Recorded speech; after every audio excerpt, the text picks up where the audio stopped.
El calor en Sonora en julio no es como el calor de otros lugares. No es húmedo, no es amable. No tiene la condescendencia del calor del Pacífico que al menos trae consigo la promesa de una brisa. El calor de Sonora en julio es seco y total.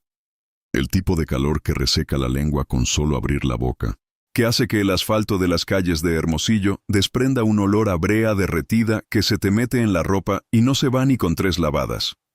Es el calor que aplana los sonidos, que hace que los perros dejen de ladrar al mediodía y que los niños abandonen la calle antes de las 11 de la mañana porque el suelo quema a través de las suelas de los tenis. Es el calor que la gente de ahí da por sentado, que incorpora a su vida sin nombrarlo, de la misma manera que se incorporan otras cosas inevitables. En el verano de 1987, ese calor era el mismo de siempre. Exactamente el mismo, sin ninguna variación climática que lo distinguiera de los veranos anteriores o de los que vendrían después.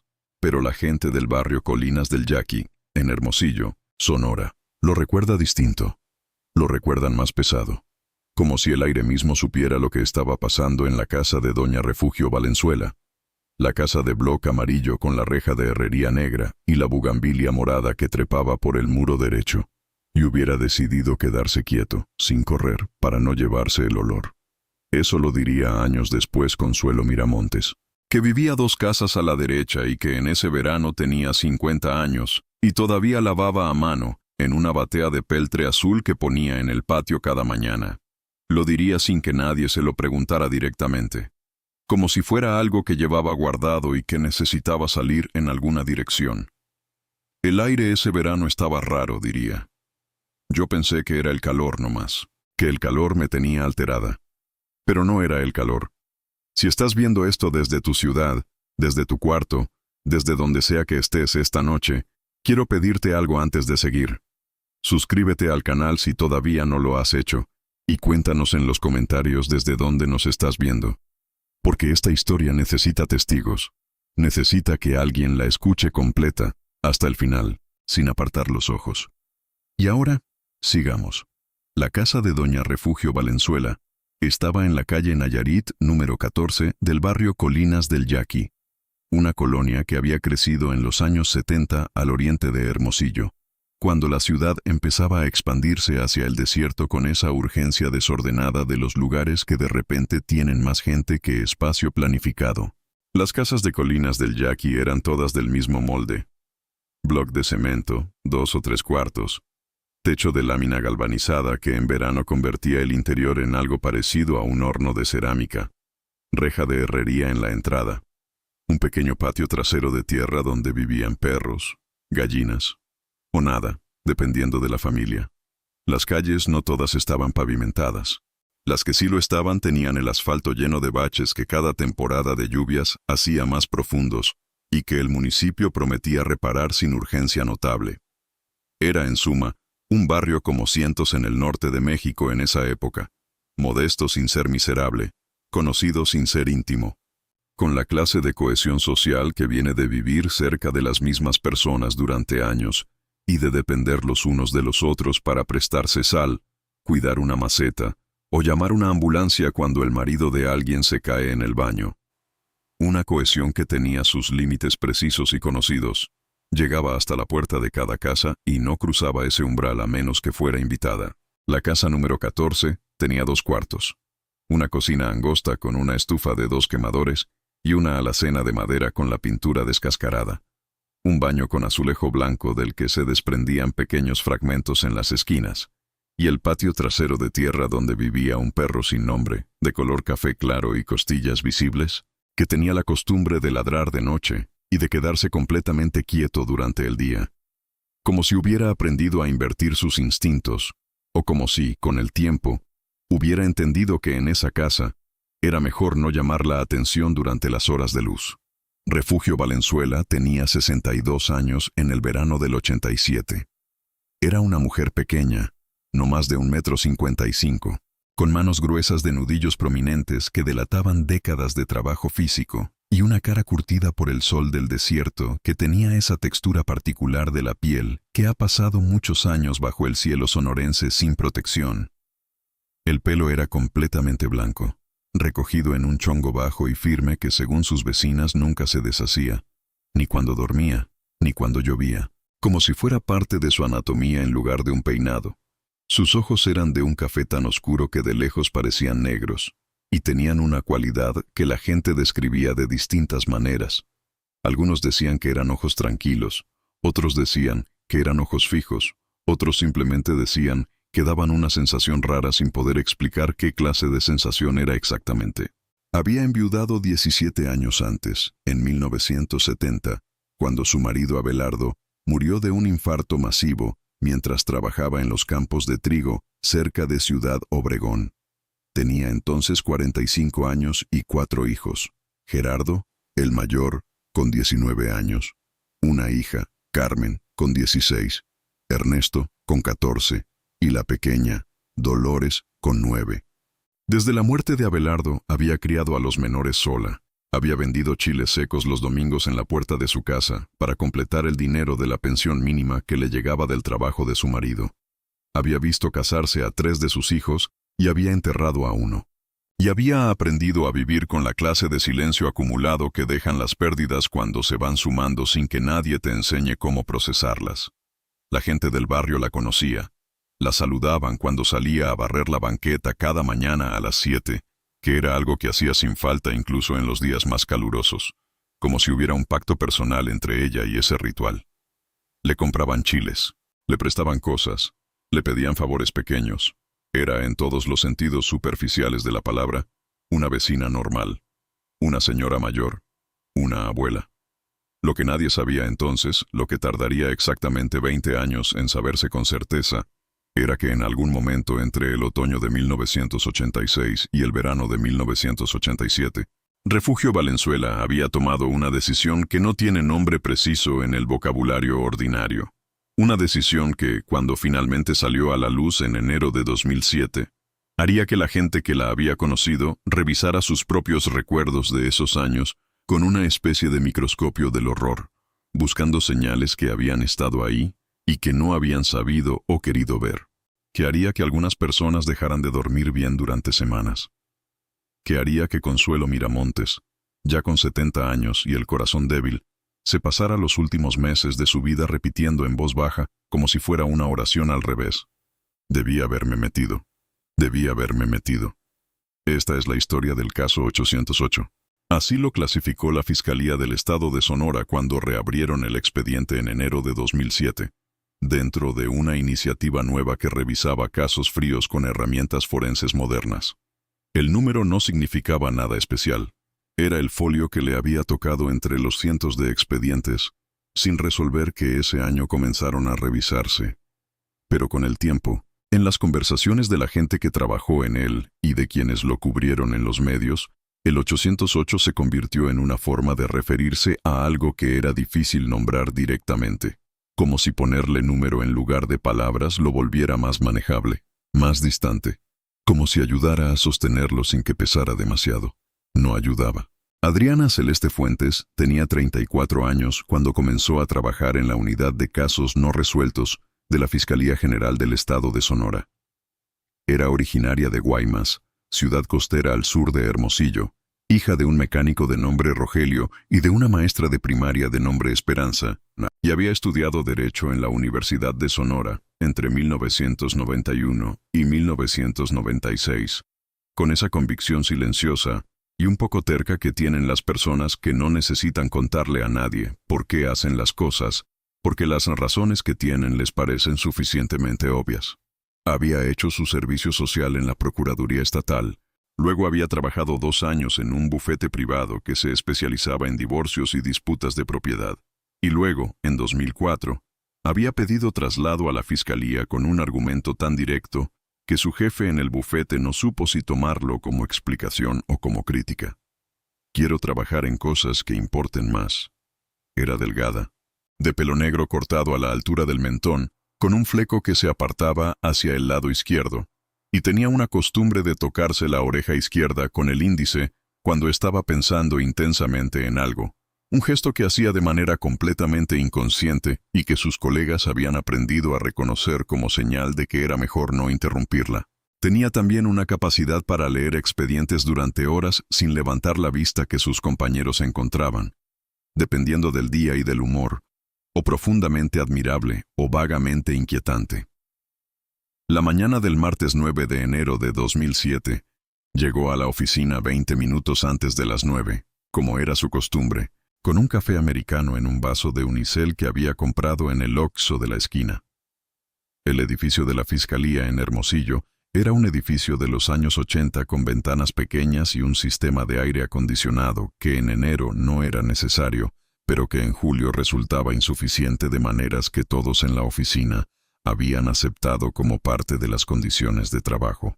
Adriana subió al segundo piso por las escaleras, como siempre, saludó con un gesto a los dos compañeros que ya estaban en sus escritorios, y al llegar al suyo encontró algo que no esperaba.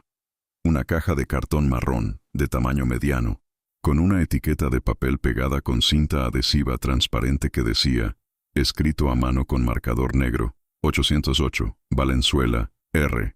Hermosillo, Son, 1987-1989. Archivado sin resolución. Lo primero que notó fue el tamaño de la caja. Era delgada, liviana. Los casos sin resolver que valían la pena tendían a generar papel con el tiempo.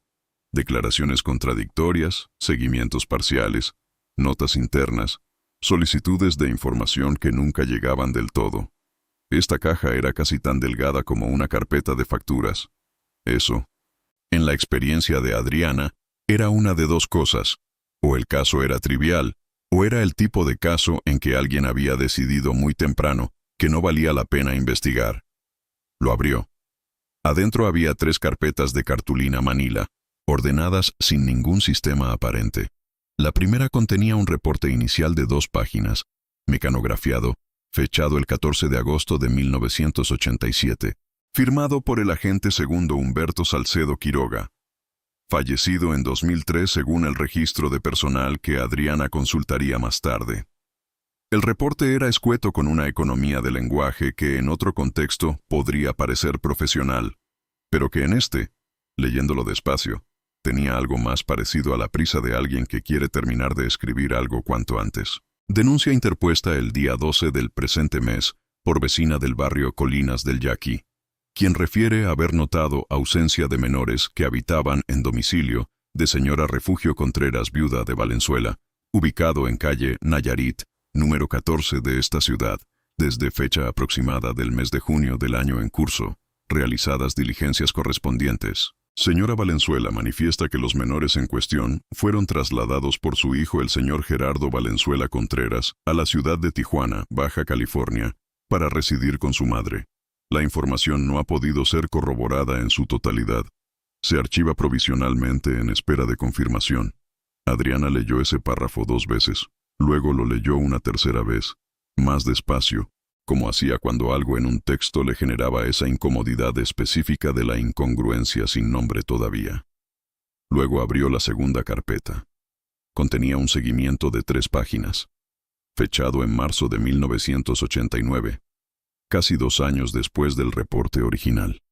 Alguien sin identificarse había marcado con pluma roja la palabra provisionalmente en el reporte original, y había escrito al margen, también con pluma roja, una sola pregunta. ¿Se siguió? Sin respuesta escrita, sin firma, sin fecha. Solo la pregunta flotando en el margen del papel amarillento como algo que alguien había necesitado hacer constar pero que no había tenido la voluntad o la posibilidad de convertir en acción. La tercera carpeta era la más delgada de las 3. Contenía una sola hoja. Un memorándum interno fechado en noviembre de 1991, firmado con una rúbrica ilegible, que decía en su parte central que el asunto había sido consultado con el agente Salcedo, quien confirmó que la situación había sido resuelta en el ámbito familiar y que no procedía investigación adicional. Abajo, una línea que decía simplemente cierre provisional. No había ningún documento posterior. Ninguna confirmación de que los menores hubieran aparecido. Ningún nombre completo de los niños, ninguna dirección en Tijuana, ninguna verificación con las autoridades de Baja California, nada. Adriana cerró la tercera carpeta, la puso sobre las otras 2, miró por la ventana.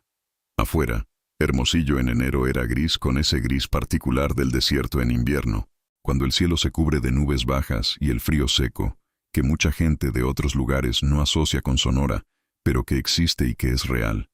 Hace que todo parezca más quieto, más comprimido.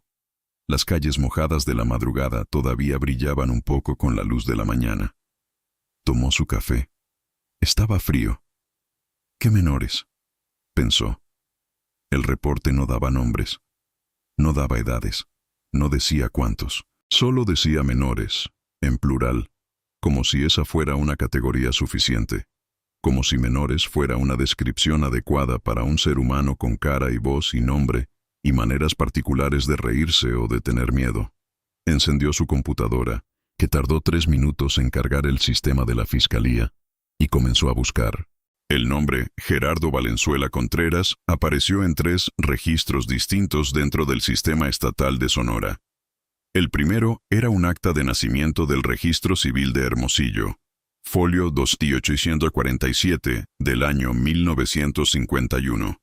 Gerardo Abelardo Valenzuela Contreras, hijo legítimo de Abelardo Valenzuela Ruiz y Refugio Contreras de Valenzuela, nacido el 7 de marzo de 1951 en esta ciudad. El segundo era un acta de matrimonio de 1974, también en Hermosillo. Gerardo Abelardo Valenzuela Contreras con Sonia Patricia Ibarra Mendoza, originaria de Navojoa, Sonora. El tercero era lo que Adriana había estado esperando no encontrar, o esperando encontrar. No estaba segura de cuál de las dos cosas. Un acta de defunción, folio 1103 del año 1986, fechada el 3 de marzo.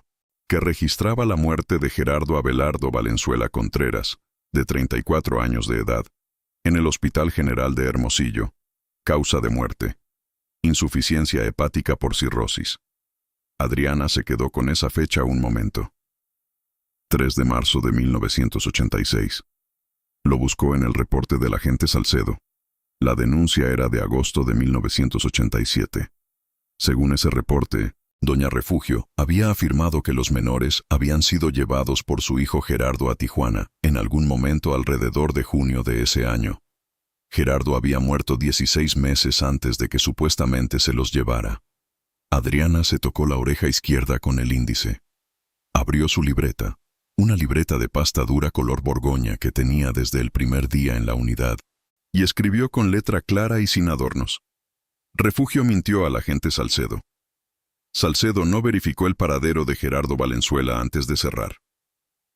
Luego subrayó las 2 líneas y debajo escribió 2 preguntas, también subrayadas. ¿Salcedo no sabía que Gerardo estaba muerto? ¿O sí sabía? Las 2 preguntas eran distintas. La segunda era peor.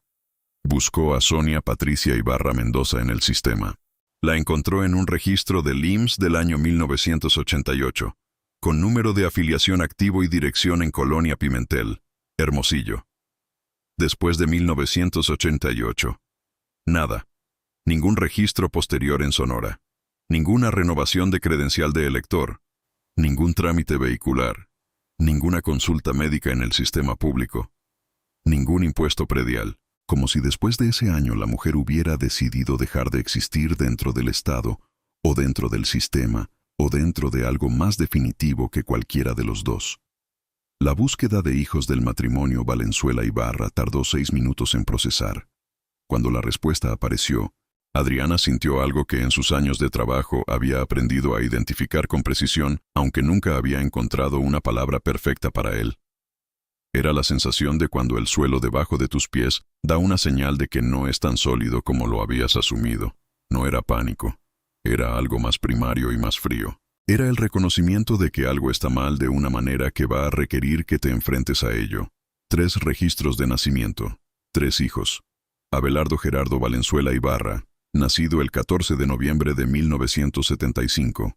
Marisol Concepción Valenzuela Ibarra, nacida el 3 de abril de 1978. Jesús Eduardo Valenzuela Ibarra, nacido el 22 de septiembre de 1982.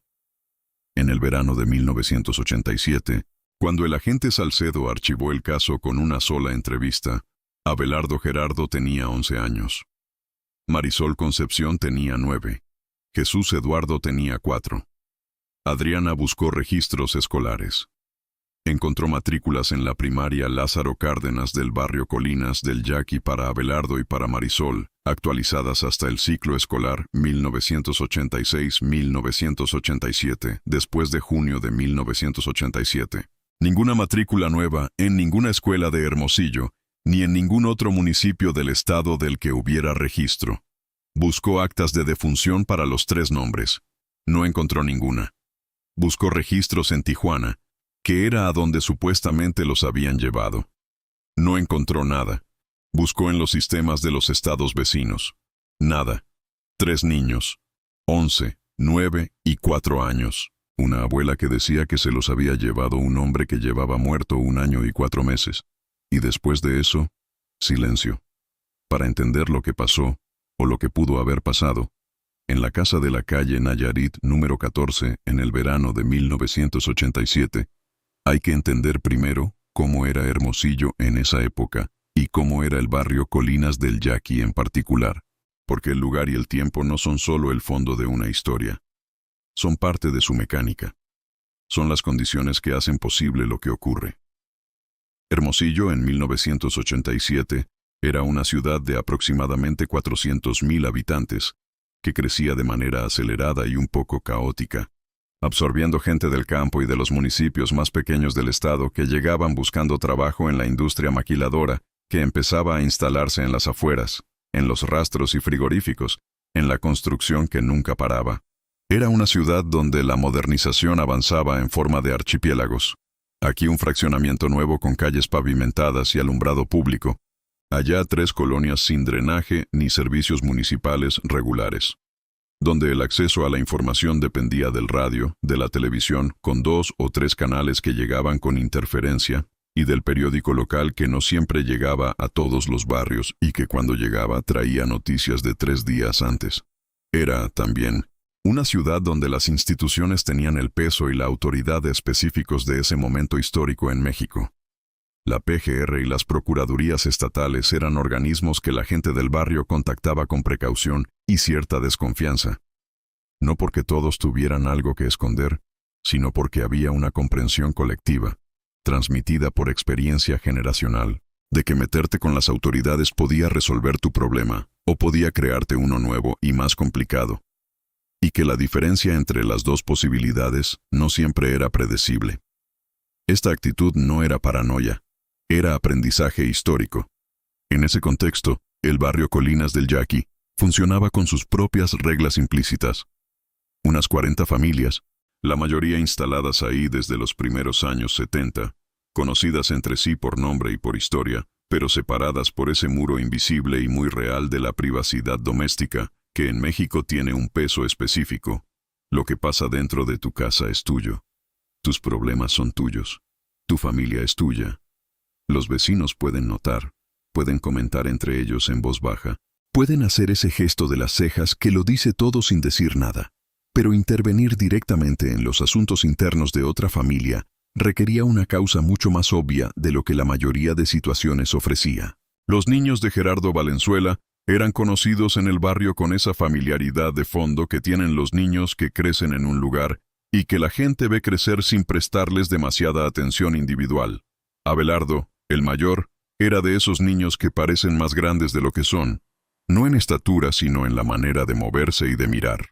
Caminaba con los hombros un poco caídos, y una expresión seria que en un niño de 11 años sugería que ya había aprendido cosas que los niños de 11 años no deberían saber todavía. Era callado en el barrio, aunque la maestra Rosaura Fonseca de la primaria Lázaro Cárdenas, que Adriana entrevistaría en febrero de 2007 con la memoria todavía sorprendentemente vívida, recordaba que en el salón Abelardo hacía preguntas inteligentes y a veces incómodas, del tipo que hacen los niños que piensan demasiado para su edad o que tienen demasiado tiempo sin supervisión adulta para pensar. Marisol era completamente distinta, vivaz, de risa fácil y contagiosa, siempre con tierra en las rodillas y el pelo suelto enredado porque se lo quitaba las ligas mientras jugaba, y luego no sabía dónde las había puesto. Era el tipo de niña que se hace amiga de todo el mundo en 10 minutos y que deja un vacío específico y reconocible cuando deja de estar. La señora Consuelo Miramontes la recordaba por el nombre, por la risa, por la costumbre de asomarse por la reja de su casa y preguntar sin preámbulo: ¿Tiene limones, señora? Es que mi abuela quiere hacer agua. Ese tipo de niña. El tipo que no pasa desapercibida. Jesús Eduardo tenía 4 años en el verano del 87, y era todavía demasiado pequeño para haber construido una presencia individual en la memoria del barrio. Lo que la gente recordaba de él, cuando se lo preguntaban, era impresionista. Un niño pequeño, gordito todavía con la gordura de los bebés que va desapareciendo con los años, que seguía a Marisol a todas partes con esa determinación, sin estrategia de los niños chicos que quieren estar donde está la acción. Y que según varios vecinos, lloraba muy poco, que era un niño callado, que a veces lo veías y no sabías que estaba ahí, hasta que de repente lo encontrabas sentado en algún rincón, mirando algo con una concentración desproporcionada. Después de la muerte de Gerardo en marzo de 1986, los 3 niños habían pasado a vivir con doña Refugio. Sonia, su madre, tenía todavía el departamento en la colonia Pimentel, a unos 4 kilómetros del barrio, y al principio venía a ver a los niños con regularidad, los domingos, a veces los miércoles, a veces días sin patrón aparente. La gente del barrio la veía llegar caminando desde la parada del camión, una mujer joven, de 28 años entonces, con cara de no haber dormido bien y ropa limpia pero arrugada, que tocaba la reja de la casa número 14 y esperaba. A veces Refugio la dejaba pasar, a veces no. Eso también lo recordaba Consuelo Miramontes, con una precisión que sugería que lo había observado más de lo que en ese entonces habría admitido. Una vez la vi tocando la reja, y Refugio salió y hablaron un rato en la banqueta. No sé qué se dijeron. Sonia lloraba. Refugio no lloraba. Refugio no lloraba nunca que yo recuerde. Sonia se fue y no volvió ese día. Para el otoño de 1986, las visitas de Sonia se habían espaciado. Para el invierno eran raras. Para la primavera de 1987, habían dejado de ocurrir. Nadie en el barrio lo comentó directamente con nadie más. O si lo comentaron fue en voz baja y sin sacar conclusiones en voz alta. Porque sacar conclusiones en voz alta sobre los asuntos de otra familia era exactamente el tipo de cosa que la gente del barrio Colinas del Yaqui en 1987 no hacía. Y en junio de 1987, en algún momento que nadie pudo precisar con exactitud más tarde, los niños dejaron de estar. Adriana pasó los primeros 3 días con el expediente 808 sin hablar del tema con nadie más que con su computadora. Era una forma de trabajo que había desarrollado sola y que consistía en construir primero la arquitectura completa de lo que los documentos decían antes de incorporar voces externas que pudieran, aunque fuera involuntariamente, orientar su interpretación en alguna dirección. Era una forma de trabajo solitaria y a veces agotadora, pero que en varias ocasiones anteriores le había evitado el error de llegar a las entrevistas con preguntas que ya contenían las respuestas dentro de sí mismas. Lo que los documentos le decían, al cabo de esos 3 días, era lo siguiente. 3 niños habían desaparecido de un domicilio en el barrio Colinas del Yaqui, en algún momento del verano de 1987. Una vecina los había denunciado en agosto de ese año, cuando ya llevaban aproximadamente 2 meses sin ser vistos. El agente que recibió la denuncia había entrevistado a la abuela, había aceptado su explicación sin verificarla, había archivado el caso en 2 páginas y lo había dejado ahí. La explicación era imposible.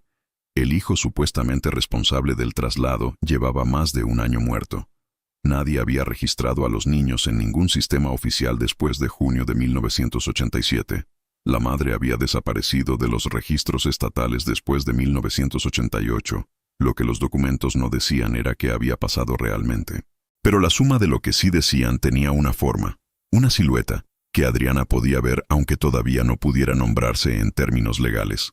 El jueves de esa primera semana preparó un memorándum de 5 páginas para su supervisora, la licenciada Dolores Armenta, detallando las inconsistencias. Lo hizo con el cuidado específico que se requiere cuando vas a presentarle a tu superiora algo que va a generar trabajo, gasto de recursos y posiblemente conversaciones incómodas con otras instancias.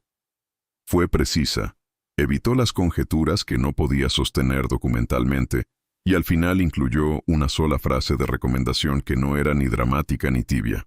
Solicito autorización para iniciar investigación preliminar no formal, con el objetivo de determinar si los menores Abelardo Gerardo, Marisol Concepción y Jesús Eduardo Valenzuela Ibarra siguen con vida, y de no ser así, establecer las circunstancias de su desaparición. Era la primera vez en todo el expediente que los 3 niños eran nombrados completos en un documento oficial. Dolores Armenta era una mujer de 50 años, delgada, con el pelo entrecano que llevaba siempre recogido en una cola baja, y una reputación en la fiscalía de ser exactamente tan difícil de impresionar como era necesario serlo para hacer el trabajo bien. Tenía la costumbre de escuchar con los brazos cruzados sobre el pecho y la cara completamente neutral, sin dar ninguna señal de lo que pensaba hasta estar completamente lista para decirlo, lo cual podía tomar desde 30 segundos hasta varios minutos, y que los más nuevos en la unidad encontraban insoportablemente tenso, pero que Adriana había aprendido a respetar como el signo de alguien que toma en serio lo que se le dice. Cuando Adriana terminó su presentación, Dolores se quedó en silencio. 10 segundos. 15. Luego dijo: ¿La señora Valenzuela sigue viva? Sí, dijo Adriana. 82 años. Está en el asilo de ancianos San José en la colonia Pitic. Y la madre de los niños. La localicé en el sistema hasta 1988 en Hermosillo.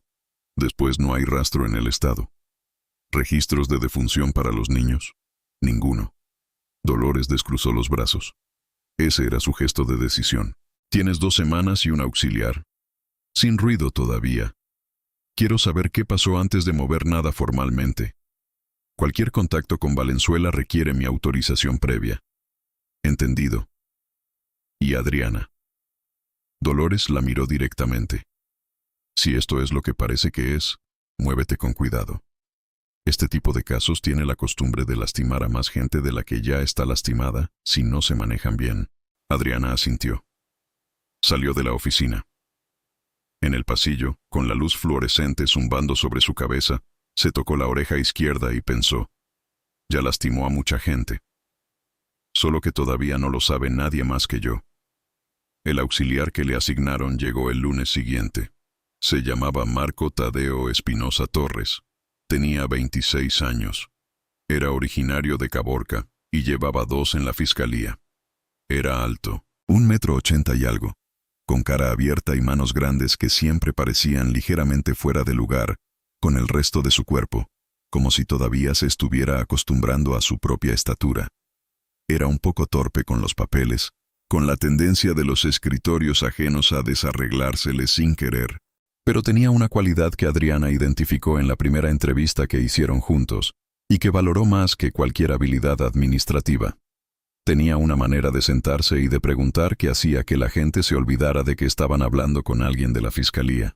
Una naturalidad sin artificio, esa clase de presencia que no amenaza ni presiona, y que hace que los testigos hablen sin darse cuenta completamente de que están hablando.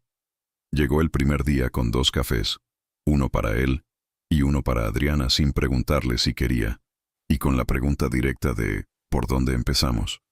Lo cual a Adriana le pareció suficiente para empezar a trabajar con él sin más preámbulo. Empezaron por los vecinos. El barrio Colinas del Yaqui en enero de 2007 era reconociblemente el mismo de las fotografías en el expediente original, y al mismo tiempo completamente distinto. Las calles estaban pavimentadas, todas. Las fachadas habían sido repintadas, algunas varias veces, con capas de colores distintos que se veían en los bordes desconchados como una estratigrafía del gusto de cada época. Debajo del naranja actual de una casa asomaba el verde de los 90, y debajo del verde el amarillo de los 80. Había antenas de televisión de cable en los techos. Había carros estacionados frente a cada puerta. La tienda de Don Beto había sido reemplazada por un Oxxo en la esquina principal. Era, en suma, el mismo lugar visto 20 años después, con todo lo que eso significa de cambio y de permanencia al mismo tiempo. La casa de la calle Nayarit, número 14, era ahora de un verde agua con la reja repintada de negro brillante. La bugambilia morada que en las fotos del expediente apenas cubría la esquina superior del muro derecho, Ahora trepaba por toda la fachada y llegaba al techo, con esa exuberancia silenciosa que tienen las bugambilias en el norte cuando encuentran una pared que escalar y nadie las detiene. El patio trasero, que Adriana no podía ver desde la calle, sería la pregunta más importante más adelante. Por ahora, solo miró la fachada desde la banqueta de enfrente y luego siguió caminando. Consuelo Miramontes los recibió con la desconfianza apropiada de una señora de 70 años, a quien dos personas jóvenes que dicen ser de la fiscalía llegan a preguntarle cosas sobre el pasado. Les abrió la reja, pero no los invitó a entrar de inmediato. Los tuvo 10 minutos en la banqueta mientras verificaba mentalmente si era seguro dejarlos pasar, que era un protocolo perfectamente razonable que Adriana respetó sin presionar. Fue Marco Tadeo quien eventualmente consiguió que Consuelo los dejara entrar. No con ningún argumento, sino simplemente preguntándole si podían sentarse porque había traído mal los zapatos ese día y le estaba lastimando el pie izquierdo, lo cual era o verdad o una mentira extraordinariamente bien ejecutada, y Adriana decidió que probablemente era la segunda opción, pero que en cualquier caso funcionó. Sentados en la sala de Consuelo, que era pequeña y estaba llena de fotos familiares y de una colección de ángeles de cerámica sobre una repisa, con el sonido de la televisión del cuarto de al lado como fondo constante, Consuelo les habló durante 2 horas. Recordaba a los 3 niños. Los recordaba bien, con esa clase de memoria específica que tienen las personas mayores para las cosas de hace 20 o 30 años, y que a veces supera en nitidez a la memoria de lo que pasó la semana anterior.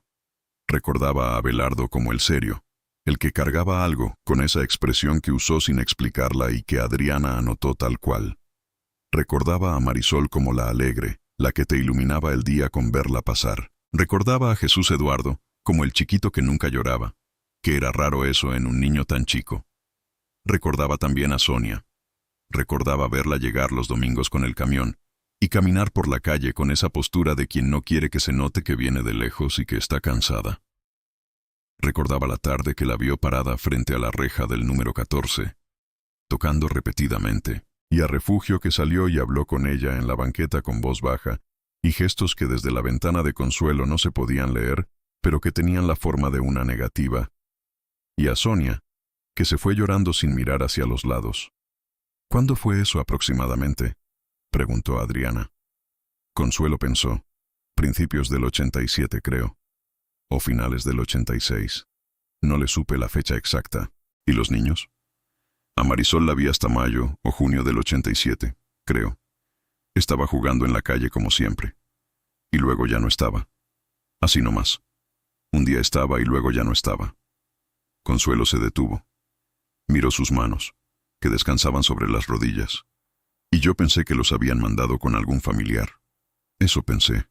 En ese tiempo uno no pensaba. No pensaba que podía ser algo peor.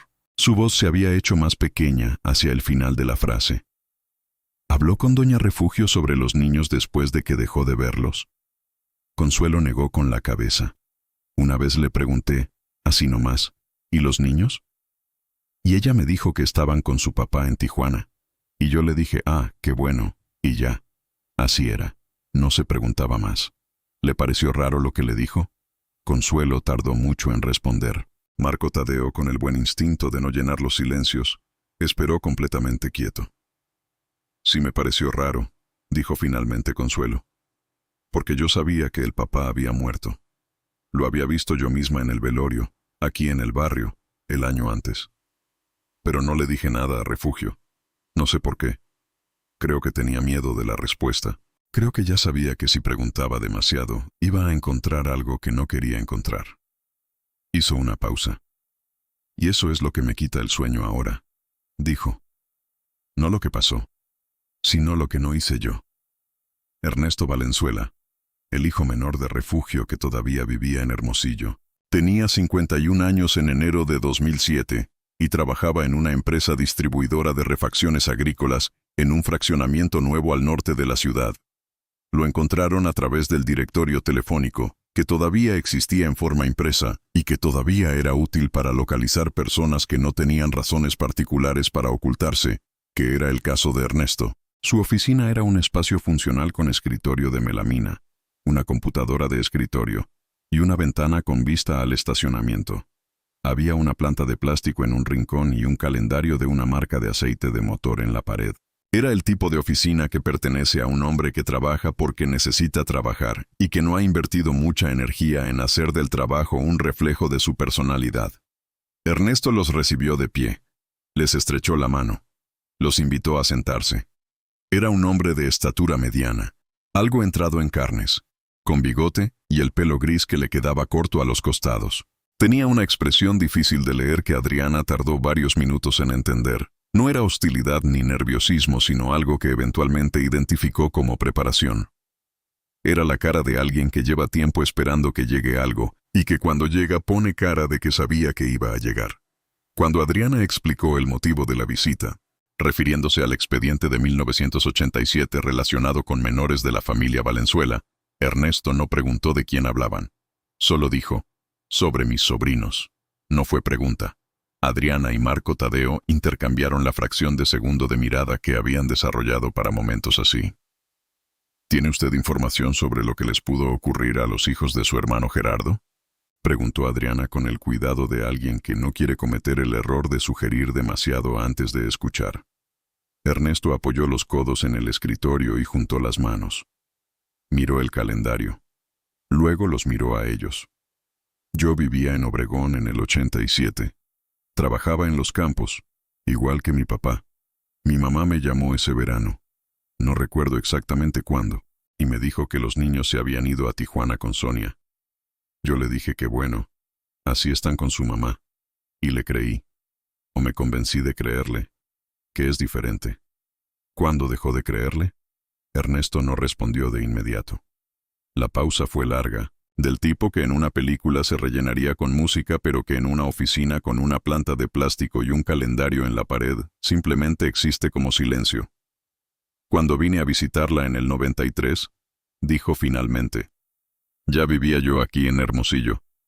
Fui un domingo. Y en el patio trasero, donde siempre había sido tierra suelta, había una losa de cemento nueva. Grande. Reciente todavía. Se notaba el color más claro. Hizo una pausa. Le pregunté que para qué la había puesto. Me dijo que para que no se hiciera lodo cuando lloviera. ¿Y eso le pareció insuficiente como explicación? En Sonora no llueve casi nada en esa época del año, dijo Ernesto.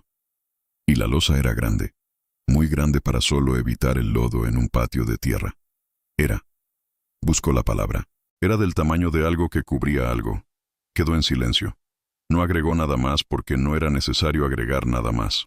¿Por qué no hizo nada entonces?, preguntó Adriana, y lo preguntó sin dureza porque no era una acusación, sino una pregunta genuina sobre cómo funcionan los seres humanos cuando se enfrentan a cosas que prefieren que no sean ciertas. Ernesto la miró con esa expresión de preparación que había traído desde el principio. Porque era mi mamá, dijo. Y porque si lo reportaba y resultaba ser lo que yo creía que era, ya no podía dejar de ser cierto. Mientras no lo reportara, había todavía una posibilidad de que me equivocara. Adriana reconoció esa lógica. Era exactamente lo mismo que Consuelo Miramontes había dicho, con otras palabras, el miedo a saber con certeza como forma de protección. El silencio como escudo. La negación no como cobardía exactamente, sino como mecanismo de supervivencia frente a algo que el cerebro reconoce que no podrá manejar. Lo que ninguno de los dos, ni Consuelo ni Ernesto, decía en voz alta pero que estaba ahí debajo de cada palabra, era que ese mecanismo de supervivencia había tenido un costo, que lo que habían protegido con su silencio no era solo su propia capacidad de seguir viviendo sin ser aplastados por algo terrible. Era también, de alguna manera, a refugio. Adriana no lo dijo, solo lo anotó. La solicitud de orden de intervención en el predio de la calle Nayarit, número 14 del barrio Colinas del Yaqui, fue presentada formalmente ante el Juzgado Séptimo de Primera Instancia el 22 de enero de 2007. La redactó Adriana con la ayuda de Dolores Armenta, que revisó cada párrafo con esa atención de quien sabe que el proceso puede caerse por un error de forma antes de llegar a ningún fondo. La evidencia circunstancial era suficiente para justificar la solicitud, pero no sobrada. La inconsistencia cronológica de la declaración de refugio, la ausencia total de registros posteriores de los menores, el testimonio de Ernesto sobre la losa, el patrón de desaparición de Sonia. El juez, un hombre de 40 y tantos años con anteojos y la costumbre de releer cada documento 2 veces antes de levantar la vista, les concedió audiencia el 25 de enero. Hizo preguntas. Adriana las respondió. Al final el juez dijo que necesitaba 48 horas para revisar los antecedentes y que le dejaran el expediente. 48 horas después, lo llamaron. El juez había encontrado un problema. El fiscal de área, un hombre llamado Barraza que Adriana ya había tenido que navegar antes en otros casos, había interpuesto una observación argumentando que los recursos para intervención forense estaban ya comprometidos ese mes y que la evidencia no justificaba su uso en un caso de 20 años de antigüedad con, en sus propias palabras, base testimonial muy limitada. Adriana fue a verlo en persona. Era una opción que no usaba con frecuencia porque requería de un tipo específico de energía que prefería guardar para otras cosas, pero que cuando la usaba tendía a funcionar. 3 niños desaparecieron y nadie los buscó entonces, le dijo a Barraza sentada al otro lado de su escritorio. Tenemos testimonio directo de una inconsistencia que invalida la única declaración que sirvió para cerrar el caso original. Tenemos ausencia total de registros posteriores. Y tenemos un testigo que describe una modificación estructural en el patio de la propiedad realizada aproximadamente 6 años después de la desaparición de los menores, por la persona que dio la única declaración falsa que conocemos en este caso. Barraza la miró. Eso sigue siendo circunstancial. Sí, dijo Adriana. Y si resulta que me equivoco, levantamos una losa de cemento y nos disculpamos. Y si resulta que no me equivoco, habremos encontrado a 3 niños que llevan 20 años esperando que alguien los busque. Barraza no respondió de inmediato. Miró su escritorio. Luego dijo, «Tienes la orden. La firmaron el 29 de enero». Adriana guardó la copia en su carpeta Borgoña y salió del edificio de la Fiscalía al mediodía de un miércoles con el sol de enero que en Hermosillo es frío pero brillante, el tipo de sol que da luz sin calor, y llamó a Marco Tadeo para decirle que la intervención sería el martes siguiente. «¿Cómo te sientes?», le preguntó Marco Tadeo. «Como siempre antes de algo así», dijo Adriana. «Como que el suelo no es del todo sólido. ¿Y eso es malo?». «No», dijo. «Eso es que estás prestando atención». El equipo forense llegó a la calle Nayarit número 14 el martes 30 de enero de 2007 a las 7:40 de la mañana, antes de que el barrio terminara de despertar del todo. Eran 5 personas, 2 técnicos forenses, un fotógrafo, una especialista en antropología física, llamada doctora Verónica Sainz, que había venido específicamente desde Hermosillo, tras ser contactada por Dolores Armenta, y un auxiliar de logística. Llegaron en 2 vehículos sin marcas de la Fiscalía. Discreción que Dolores había insistido en mantener hasta que hubiera algo concreto que reportar.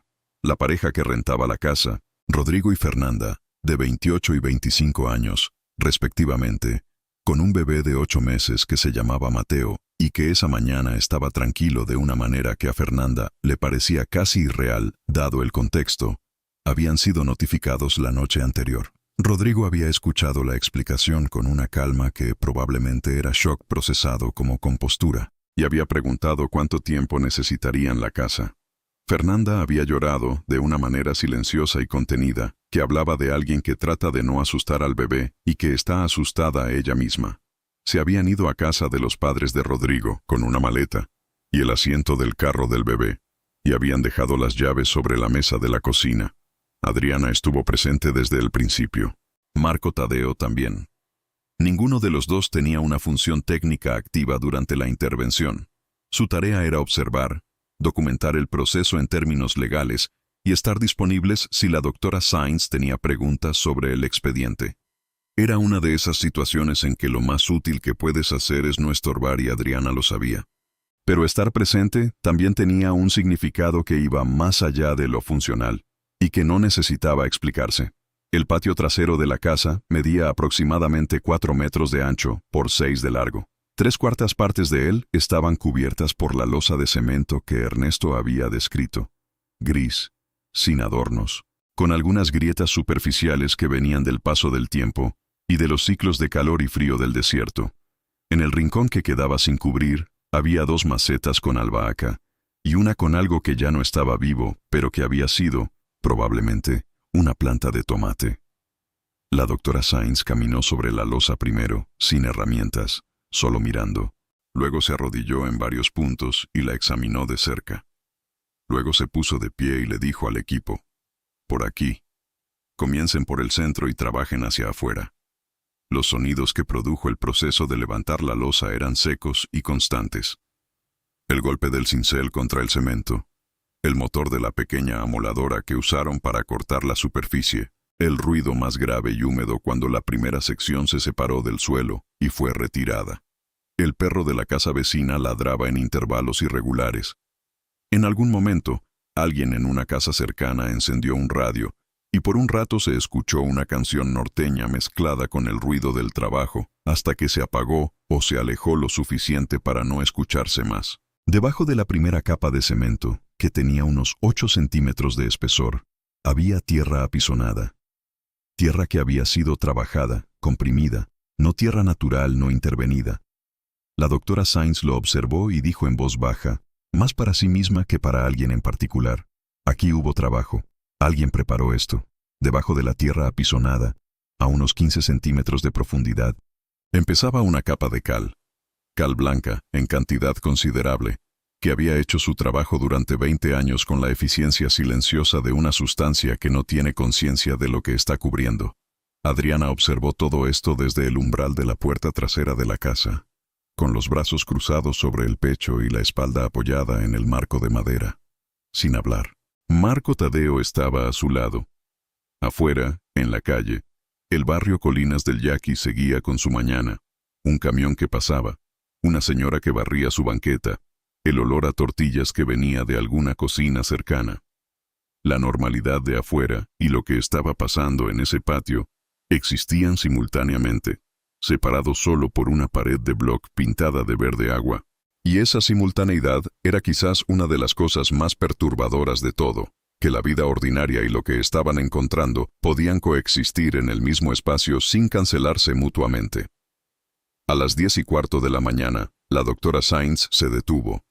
Había estado trabajando en cuclillas junto a un área específica del patio durante varios minutos, con movimientos cuidadosos y pequeños, usando instrumentos manuales en lugar de la amoladora. Se puso de pie. Se quitó los guantes. Se los volvió a poner. Luego dijo: «Adriana». Adriana se acercó. La doctora Sainz no señaló nada. Solo la miró con una expresión que no era exactamente nada identificable porque era varias cosas al mismo tiempo, profesional y humana y cansada y presente, todas juntas de la manera en que se juntan en una persona que ha pasado muchos años haciendo trabajo que la mayoría de la gente prefiere no pensar que existe. Adriana miró lo que había en el suelo. No necesitó que nadie le dijera nada más. Salió al patio con pasos lentos y regulares. Cruzó la puerta trasera. Pasó al pequeño corredor lateral que llevaba a la salida de la reja. Salió a la calle.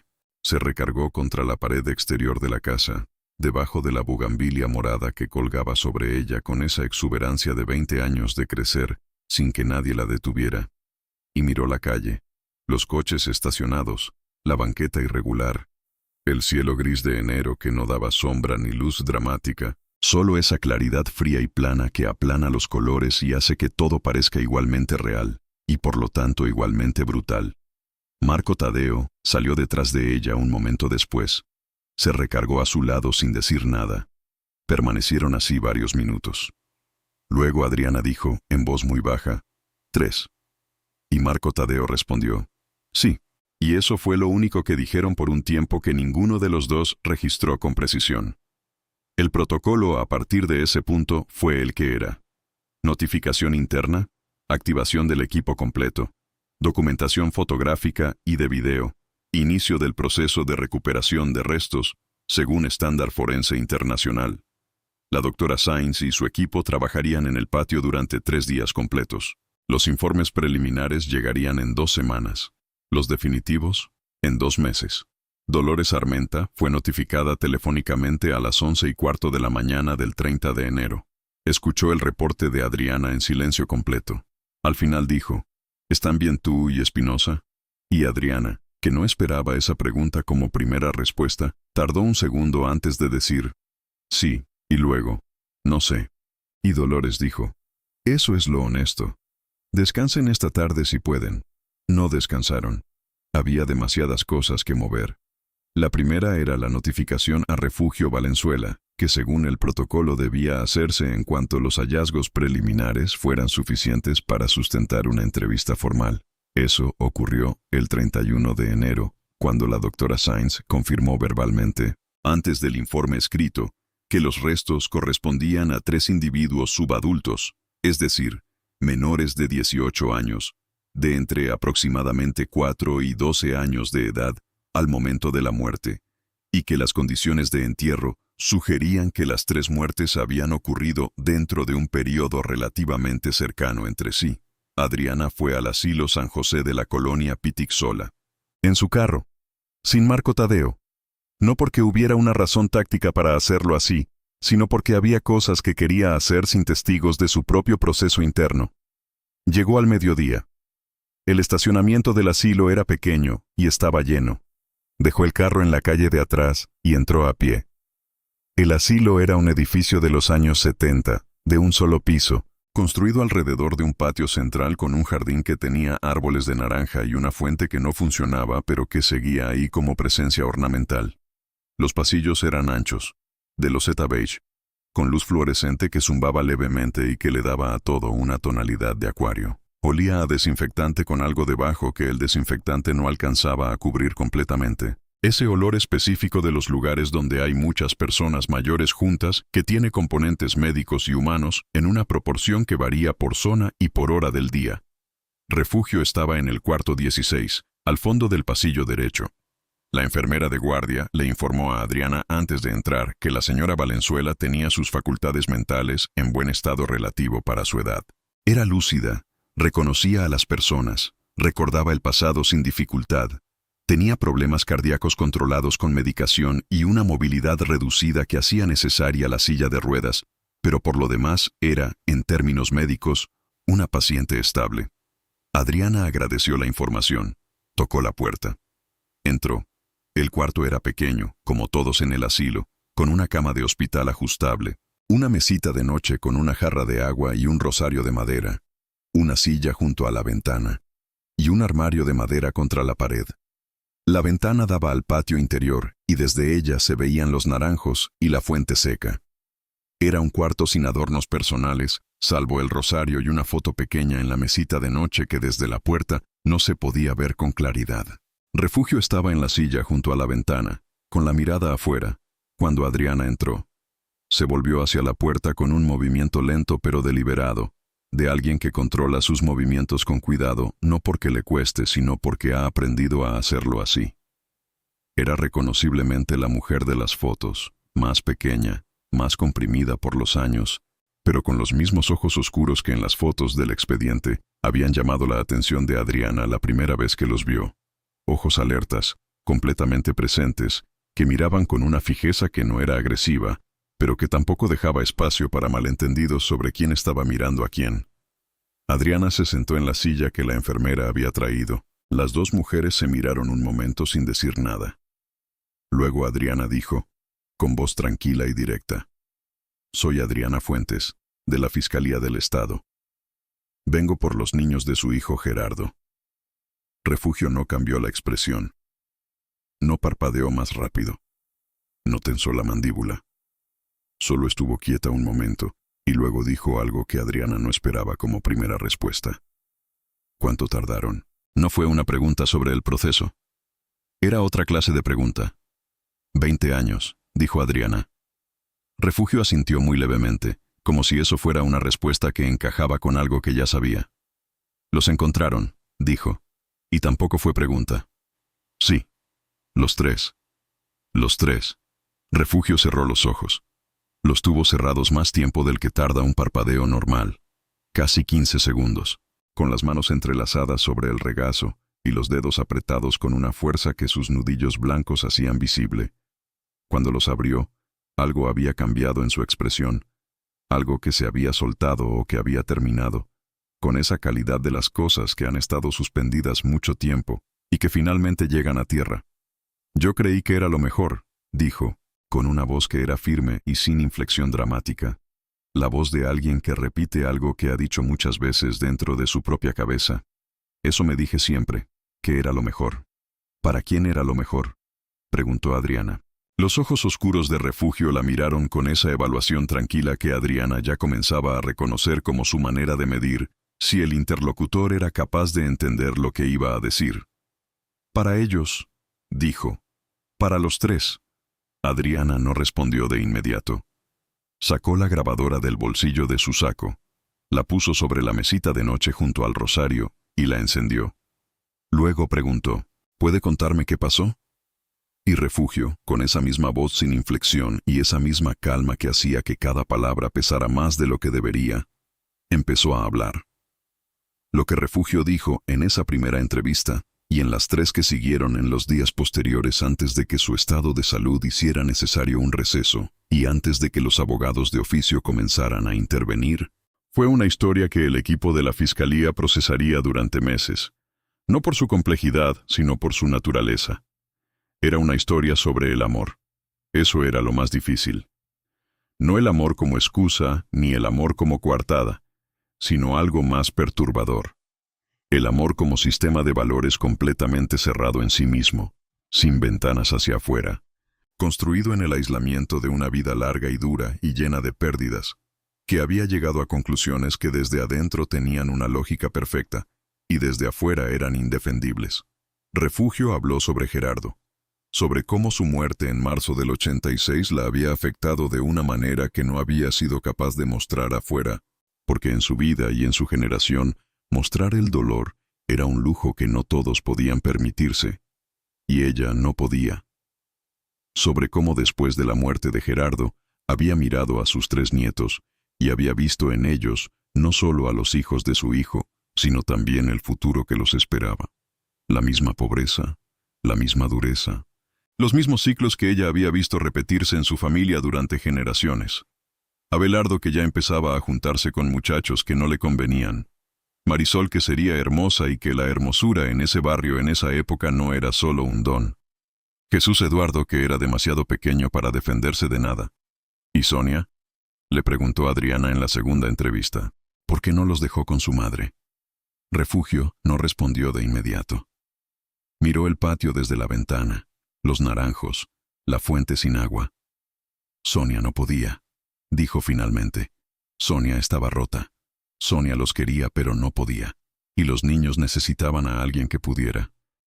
¿Y usted podía? La pregunta quedó en el aire del cuarto un momento. Refugio la dejó estar ahí sin apresurarse a responderla. Luego dijo, con una exactitud que heló a Adriana: yo podía hacer lo que creí que había que hacer, que no es lo mismo. Lo que había creído que había que hacer era esto: que sus 3 nietos estuvieran protegidos del mundo que los esperaba, que no vivieran lo que ella había vivido, que no perdieran a sus padres como ella había perdido a los suyos, que no trabajaran hasta romperse como Abelardo su marido, que no vieran crecer a sus hijos y perderlos como ella había perdido a Gerardo. Su lógica, construida en el silencio de una casa sin nadie que la cuestionara, había llegado a la conclusión de que la manera de protegerlos era la única manera que ella conocía para hacer algo definitivo e irreversible. ¿No sufrieron?, preguntó Adriana. No, dijo Refugio, y su voz al decirlo tenía la firmeza específica de alguien que necesita que esa parte sea creída.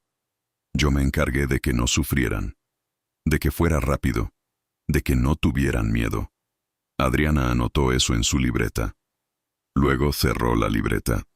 Miró a la mujer frente a ella, con 82 años, con el chongo blanco que nunca se deshacía, con los ojos oscuros que miraban sin pedir permiso, y pensó que lo más terrible no era la maldad, era que Refugio no se percibía a sí misma como alguien que había hecho algo malo.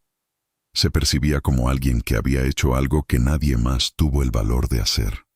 Y eso, esa certeza limpia y sin fisuras, era la cosa más oscura que Adriana había encontrado en todos sus años en la Fiscalía.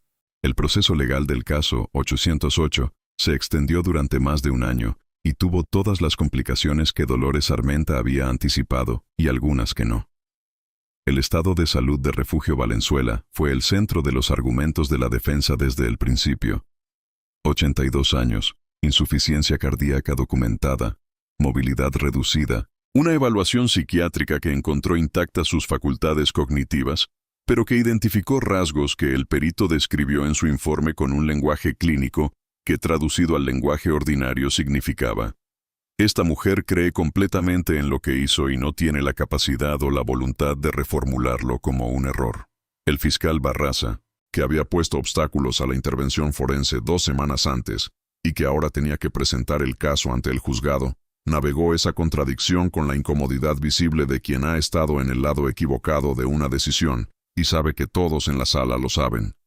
Adriana lo observó en las audiencias con la misma atención con que observaba todo, sin satisfacción particular. No había nada satisfactorio en nada de esto. Sonia Patricia Ibarra Mendoza fue localizada en Mexicali en marzo de 2007, 6 semanas después del hallazgo. La encontraron a través de una solicitud de colaboración con la Fiscalía de Baja California, que rastreó el nombre en sus registros y dio con una dirección de trabajo. Una lavandería industrial en la zona este de la ciudad donde Sonia llevaba 16 años empleada como operadora de máquinas.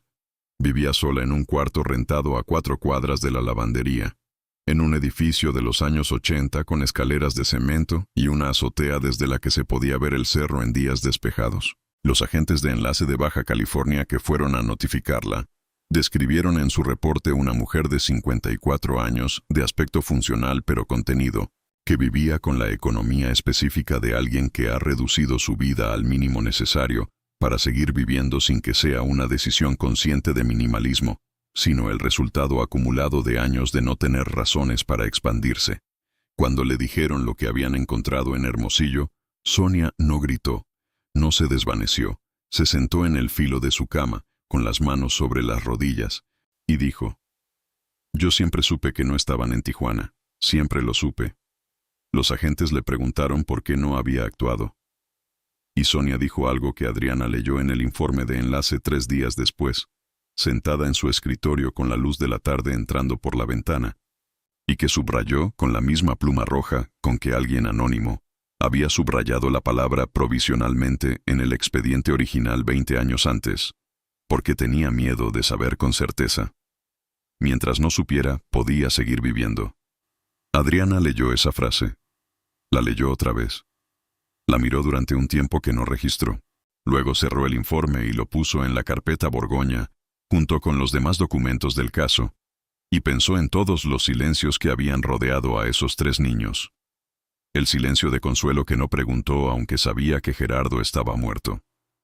El silencio de Ernesto que no reportó la losa aunque entendió lo que significaba. El silencio de Sonia que prefirió no saber para poder sobrevivir. El silencio del agente Salcedo que archivó en 2 páginas y no volvió. El silencio de todos los vecinos que notaron y no actuaron porque actuar cruzaba el umbral invisible de lo que era asunto de cada quien. Ninguno de esos silencios era equivalente a lo que Refugio había hecho. Eso era importante decirlo. No era lo mismo. Pero todos esos silencios juntos habían construido el espacio en que lo que Refugio hizo había podido existir durante 20 años sin consecuencias. Eso era lo que Adriana escribiría en las observaciones finales de su informe. Eso era lo que Dolores Armenta dejaría en el documento, aunque el fiscal de área dijera que no era pertinente. Eso era lo que ninguno de los dos llamó conclusión, porque no era una conclusión. Era una constatación de algo que seguía siendo cierto mucho más allá de ese caso. En ese barrio, en esa ciudad, en ese país, en cualquier lugar donde la privacidad de las familias y el miedo a saber con certeza y la distancia cómoda entre notar y actuar construían, juntos, las condiciones para que lo terrible pudiera ocurrir y quedarse en silencio. Refugio Valenzuela fue declarada no apta para enfrentar juicio en noviembre de 2007. Murió en el asilo San José de la colonia Pitic el 4 de abril de 2009, a los 84 años. La causa oficial registrada en el acta de defunción fue insuficiencia cardíaca. Estaba durmiendo cuando ocurrió, dijo la enfermera de turno. No había señales de que hubiera tenido dolor. En su expediente del asilo había una nota de la psicóloga residente fechada el 14 de marzo de 2009, 3 semanas antes de su muerte. La paciente continúa sin verbalizar arrepentimiento ni reformulación de los eventos del pasado. Sin embargo, se ha observado en los últimos 2 meses un cambio de conducta notable. Solicita sistemáticamente que se deje una luz encendida en su cuarto durante la noche. Cuando se le pregunta por qué, responde que le da miedo la oscuridad. Esta solicitud no había sido planteada en los 2 años anteriores de residencia. Se cumple la solicitud sin hacer más preguntas. Adriana leyó esa nota cuando llegó como parte de la notificación de cierre del expediente, en abril de 2009, 2 años después de haber abierto la caja de cartón marrón sobre su escritorio. La leyó con atención. No pudo decidir qué significaba exactamente, si era algo que la señora Valenzuela se merecía, o algo que simplemente era, sin merecer ni no merecer, sin que la moral sirviera de mucho para explicarlo. La guardó en la carpeta Borgoña. Cerró la carpeta. La casa de la calle Nayarit número 14 fue desocupada por Rodrigo y Fernanda 3 semanas después del hallazgo. Se mudaron a Guadalajara, dijeron, por trabajo. La casa quedó vacía durante 5 meses. El municipio repuso la losa del patio en febrero, como había prometido, con cemento nuevo que era visualmente idéntico al anterior, salvo por el color más claro, que con el tiempo oscurecería hasta que fuera imposible distinguirlo. Un matrimonio nuevo, originario de Ciudad Obregón, rentó la casa en julio de 2007. Tenían 2 hijos adolescentes y un perro pequeño que ladraba muy poco. Nunca supieron, o nunca preguntaron, o preguntaron y nadie les respondió, la historia de la casa donde vivían. La bugambilia morada siguió creciendo sobre la fachada, como siempre, como lo hacen las bugambilias en Sonora. Sin que nadie las cuide ni las riegue, sin que les importe lo que ha pasado debajo de sus raíces, con esa insistencia silenciosa y casi obscena de las cosas vivas que no tienen memoria y que por eso siguen hacia adelante. Consuelo Miramontes murió de un paro cardíaco en su casa de la calle Nayarit, 2 casas a la derecha del número 14, el 17 de agosto de 2007. Tenía 70 años. Su hija Norma, que vivía en Hermosillo y que estuvo con ella los últimos meses, le dijo a Adriana cuando llamó para hacer seguimiento que su madre había hablado mucho de la conversación de enero con los investigadores, que no la había dejado dormir bien, que repetía, en distintos momentos y sin que viniera al caso, una frase que Norma ya conocía de memoria. Debí haberme metido. Cuando vi a Sonia llorando en la reja, debí haberme metido. Adriana le agradeció a Norma. Colgó el teléfono. Anotó la fecha en su libreta. Ernesto Valenzuela compareció como testigo en las audiencias de noviembre. Respondió todo lo que le preguntaron con la misma expresión de aquel primer día en su oficina, esa mezcla sin nombre exacto de alivio y culpa, que no se puede separar completamente en sus componentes porque en él existían fusionados. Cuando terminó su última declaración y salió al estacionamiento de la fiscalía, Marco Tadeo, que había salido a fumar, le ofreció un cigarro aunque Ernesto no fumaba. Ernesto lo tomó. Lo sostuvo entre los dedos sin encenderlo durante un buen rato. Luego se lo devolvió. Subió a su carro y se fue sin decir más. Marco Tadeo le contó eso a Adriana más tarde ese mismo día. Adriana no respondió nada. Luego dijo, ¿crees que alguna vez va a poder no pensar en la losa? Marco Tadeo pensó en eso. No, dijo. Yo tampoco, dijo Adriana. El informe final del caso 808, con 92 páginas, número de folio, tablas de evidencia forense, resúmenes de entrevistas, y la observación final que Dolores Armenta había decidido dejar aunque el fiscal de área dijera que no era pertinente, fue depositado en el archivo de la Fiscalía General del Estado de Sonora el 14 de marzo de 2007. La última línea de las observaciones de la investigadora decía: 3 menores no fueron buscados porque se asumió que eran responsabilidad exclusiva de su familia. Esta es la conclusión del caso y también su origen. Y mientras esa asunción siga siendo válida para cualquier niño en cualquier lugar, la posibilidad de que este caso se repita no es hipotética. El periódico El Imparcial publicó una nota sobre el hallazgo el 17 de marzo de 2007, en páginas interiores, debajo de una nota sobre un accidente carretero. Tenía 4 párrafos. En el cuarto mencionaba que se habían encontrado restos de 3 menores y que el caso estaba bajo investigación. 4 párrafos. Adriana recortó la nota con tijeras, la pegó en la última página de su copia personal del expediente, Debajo escribió sus nombres, los 3 nombres completos, que aparecían por primera vez en ese documento personal, aunque los había tenido memorizados desde la primera semana. Abelardo Gerardo Valenzuela Ibarra. Marisol Concepción Valenzuela Ibarra. Jesús Eduardo Valenzuela Ibarra. Y debajo de los nombres escribió las edades que tendrían en ese año, en ese momento, si el verano de 1987 hubiera sido diferente. 31, 28, 24. Cerró la carpeta Borgoña. Pero eso es la naturaleza particular de los casos como este. La cosa que Adriana cargaría consigo durante años, sin que nadie se la pidiera y sin poder depositarla en ningún archivo. Que cerrar el expediente y cerrar la historia no son lo mismo. Que hay una diferencia irreducible entre el fin legal de un proceso y el fin de lo que ese proceso encontró, y que esa diferencia no desaparece con el tiempo, ni con los folios, ni con los sellos de archivo definitivo. En un barrio de Hermosillo donde el calor de julio aplana los sonidos y el frío seco de enero agrieta los labios. En una calle donde una bugambilia morada sigue creciendo sobre la fachada de una casa pintada de verde agua, hubo 3 niños que jugaban en la calle y que sabían los nombres de sus vecinos y que tenían maneras particulares de reírse y de tener miedo. Y en un verano que era exactamente igual a todos los veranos anteriores y a todos los que vendrían, dejaron de estar. Y nadie salió a buscarlos con la urgencia que merecían.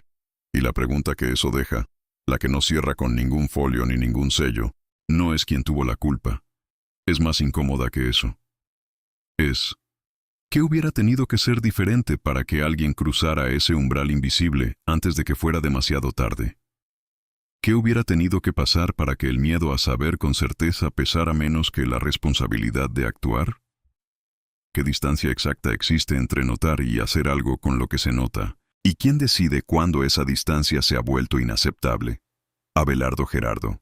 Marisol Concepción. Jesús Eduardo. Esas preguntas no tienen respuesta en el expediente. No la tienen en ningún expediente.